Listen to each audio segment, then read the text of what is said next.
Hello there, this is Out Motorsports. My name is Jake and this is the 2022 Genesis GV70. This is the smaller of the two SUVs offered in the Genesis SUV or crossover lineup alongside all of their sedans. They started with their sedans, now they're finally doing some crossovers, and to their benefit, they're both pretty good. We've had the Genesis GV80 already. If you've been following the channel for the past couple months at least, you've seen that video. I'll also link it right up here.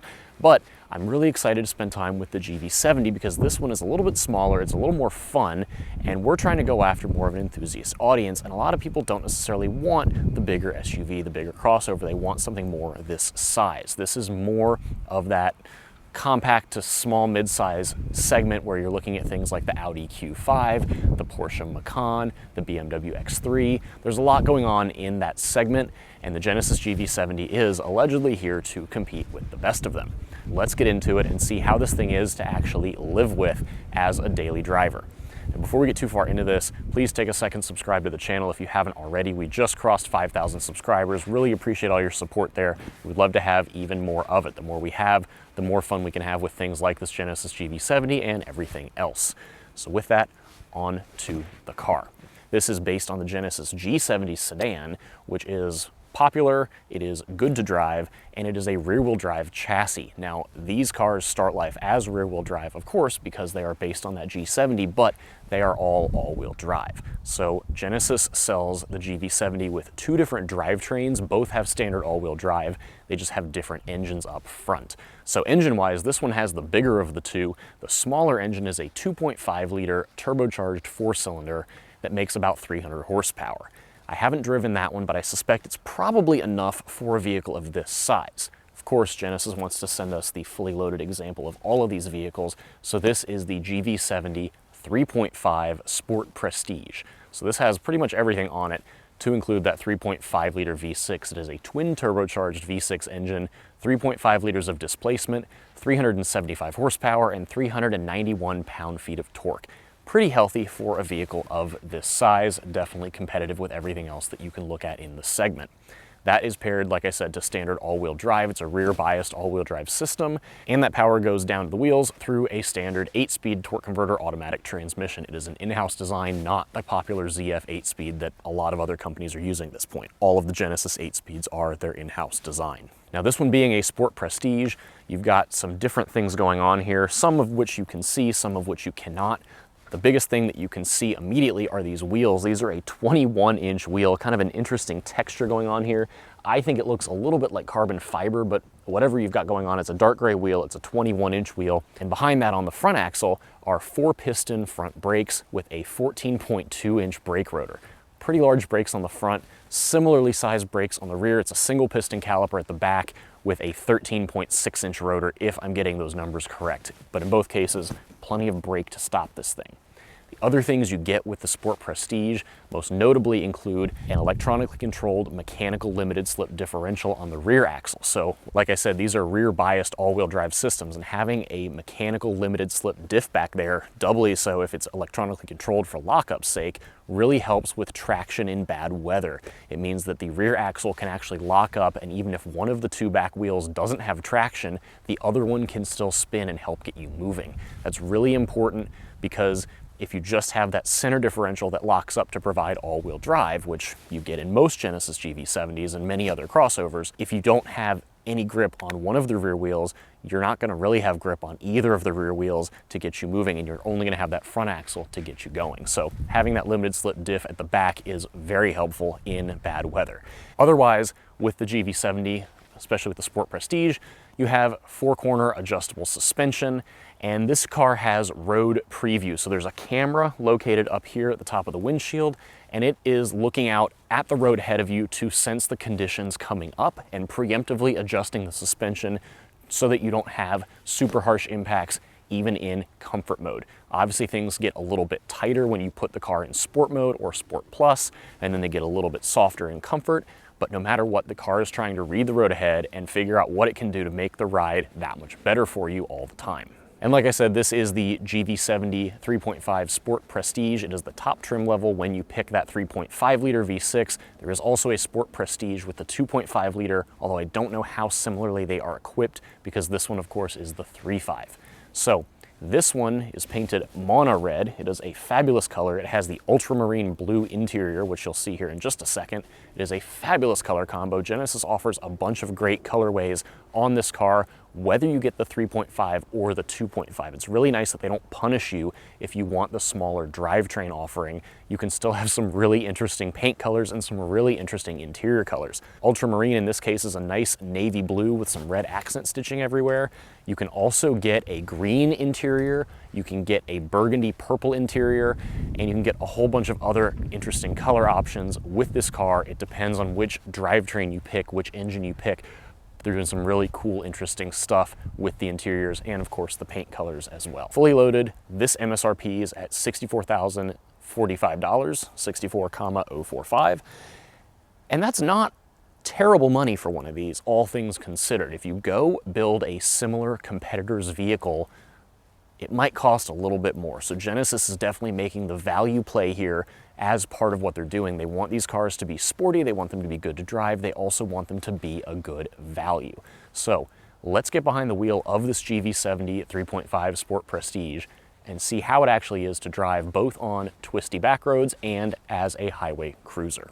All right, so let's talk about driving the 2022 Genesis GV70. Anything that's based on the G70 should be pretty decent to drive, of course, because that car is rear-wheel drive. Genesis is trying to make those cars be very good to drive. And of course, you know, the bigger cars, they want to be much more luxurious than anything. But, you know, the smaller cars are trying to be more on the sporty end of things than anything else. So it stands to reason that this car should also be pretty decent. And I think it is. It's pretty happy taking a corner. These are obviously not the fastest, not the tightest, but it's happy to do them. It's happy to do off-ramps just as competently. It doesn't fall on its face when you throw it through an off-ramp at a decent clip. Now, you do have the paddle shifters on the steering wheel that will let you shift everything yourself. Transmission does also change its mode of attack when you put it in Sport or Sport Plus. I've got the car in Sport. Sport Plus just turns everything from 10 to 11 and turns off the traction control, which, you know, doesn't really matter here on a back road. Everything feels pretty good. I like a stiffer ride out of a daily driver. My daily, personally, is a Porsche Cayenne diesel, which I think is tuned on the fairly stiff side of things for being a non-adjustable suspension. This suspension is adaptive, and the steering feel changes as well. And what I like is that in Sport mode and Sport Plus, this feels very Porsche-esque.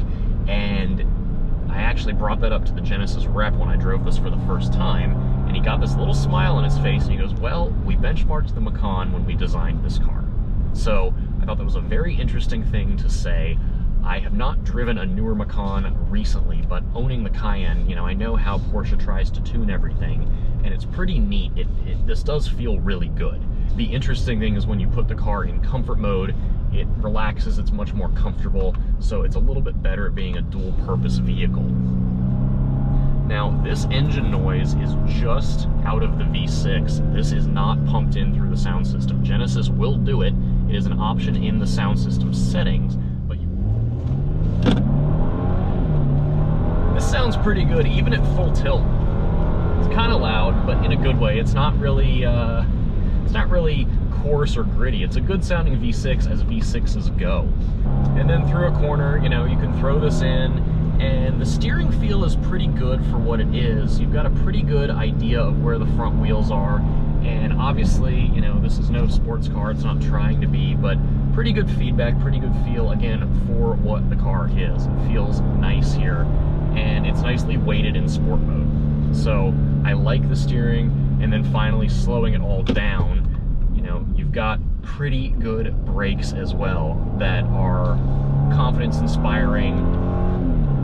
The pedal feel is really good. The feel is good and consistent throughout the entire pedal travel, and that initial bite when you first push the pedal is good. It's well tuned, it's not over boosted, it's not too soft, it's really well done. So kudos to Genesis there. Everything feels really nice.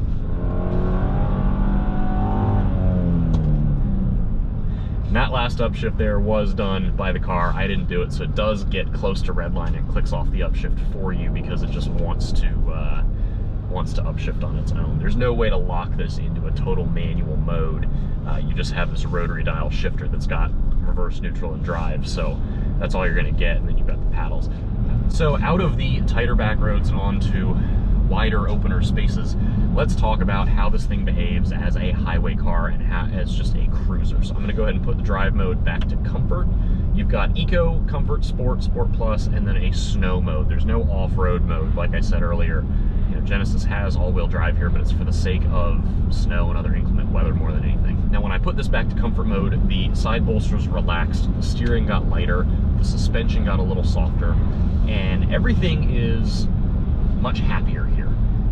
It is totally compliant, it is easy, it is still well set up and well balanced in sport mode, but comfort mode is just a little more relaxed. It is your default driving mode, and the nice thing is over big dips and bumps and jounces in the city or on lousy parts of the highway or other roads, everything feels really nice. The ride quality is really well done. As far as other street driving elements going on in here, you've got pretty low dashboard, pretty good sight lines. I like the fact that the dash, aside from this nice, beautiful widescreen, is pretty low, and I can see out over the hood to the end of the hood. And then you've got the character lines on the sides of the hood that really help define where the corners of the car are. So that's really nice. You've got these little triangular windows here on the sides that, again, help with visibility. Your belt line is fairly low for a modern new car. And then visibility-wise, around you, it's not that bad. It is obviously not like an old car. Nothing new is going to be quite like that unless you're driving a convertible, but it's pretty good. When you put your signal on to go left or right, it displays on either the dial for the tach or the speedometer, and that's really cool because it puts it right here in your vision, in your periphery. You've got something right here, and then you can obviously check your mirrors, and there's the lights for your blind spots. As far as other interactive things going on in here, the screen is a touch screen, but it is mounted pretty far away. I have long arms. I can't reach it while I'm sitting back in the seat. So you do have this knob here to adjust everything as well. It does work with Apple CarPlay and Android Auto, so you don't have to worry about the touchscreen being far away. It's a little bit clunky, but it does work. I do like the fact that the screen is low, out of the way, and far down. I really like that. It's not obtrusive. It's not, you know, in my face trying to be the first thing I see. I'm focused on driving outside the car. Otherwise, you've got this rotary dial shifter, like I said, which is also in the GV80. I think it's fine, although I do think it's a little too recessed. If you're thinking about it, it's a little tough to grip, depending on who you are and the hands you have. I'm thinking of perhaps a slightly older crowd that might have a harder time as they age gripping this thing and turning it. I think if the knob was just a little taller, that would be a little bit easier. And then the final piece of the GV70 that I really, really like is related to this one button on the steering wheel. I can push one button here and the entire car goes into its highway driving assist mode. And it's worth mentioning because, of course, every new vehicle has some sort of driver assistance tech when you're in a luxury vehicle like this, or an Audi, or a Mercedes-Benz, or a BMW, or whatever. They all have adaptive cruise control, lane keep, blind spot monitoring, emergency braking, all that good stuff. Genesis wraps it up into a whole bundle that offers this feature called Highway Driving Assist, which is very similar to what Hyundai and Kia offer, given they're all in the same group and family. It is one of the best systems on the market, in my opinion. It works very well. If you like to have it on, you can have it so that it will lane trace the lanes, even on a back road like this, without the cruise control being set. So you don't have to have the entire system active, but it will use your GPS coordinates, it knows the road you're on, and it will help guide you through a corner if it needs to. You can turn that off if you want to drive the car yourself, like I like to do, but of course, you still have to have your hands on the steering wheel the whole time, but it will help you stay in the lane. Their lane centering is one of the best in the industry right now. Everyone should take note of that. The other nice thing with the radar cruise control following distance, it works at a DC level of following distance, or a New York level of following distance, which is to say it lets you stay close enough to the cars in front of you that other people won't necessarily cut you off. Really nice. Other makes and models I've driven don't do that. They leave a huge gap, and then of course people cut you off and you never actually get to where you're going because the car keeps just slowing down. Coming up on a red light, and we're slowing down, there's a car in front of us, and we're just coming to a complete stop. It's really, really slick. If you get caught in traffic in particular, this system is so easy to use, it works so well, really like it, very well done. Two things I want to mention as far as things I don't love about this Genesis GV70, and I can do it while we're stopped here. The first, if you listen, is with the door panel. Take a listen. Don't know how well you can hear that, but it creaks when you rest your knee against it, kind of flex your leg. Now, I'm not saying people are going to get in their brand new car and immediately start pushing on all the panels, because that's something that automotive media tend to do to make a point. This is something I noticed while I was driving. I had my leg up like this, I had the music turned off, and I just kind of flexed my leg just to stretch for a second, and I heard it creak. And of course, this can happen with any car. It just kind of bums me out that this is something that's, you know, this is right here, your knee is by it, your arm is by it. I feel like this could be just a hair tighter and it would be perfect. You can also get, you can get a couple little creaks out of things here. Not all bad. It's something that, you know, this is me being nitpicky more than anything, because I truly just kind of like this car and I want to find something that is constructive to say about it. But that is the biggest thing I don't love about the GV70s. I feel like it could be just a hair tighter in a couple spots, but generally seems very well screwed together.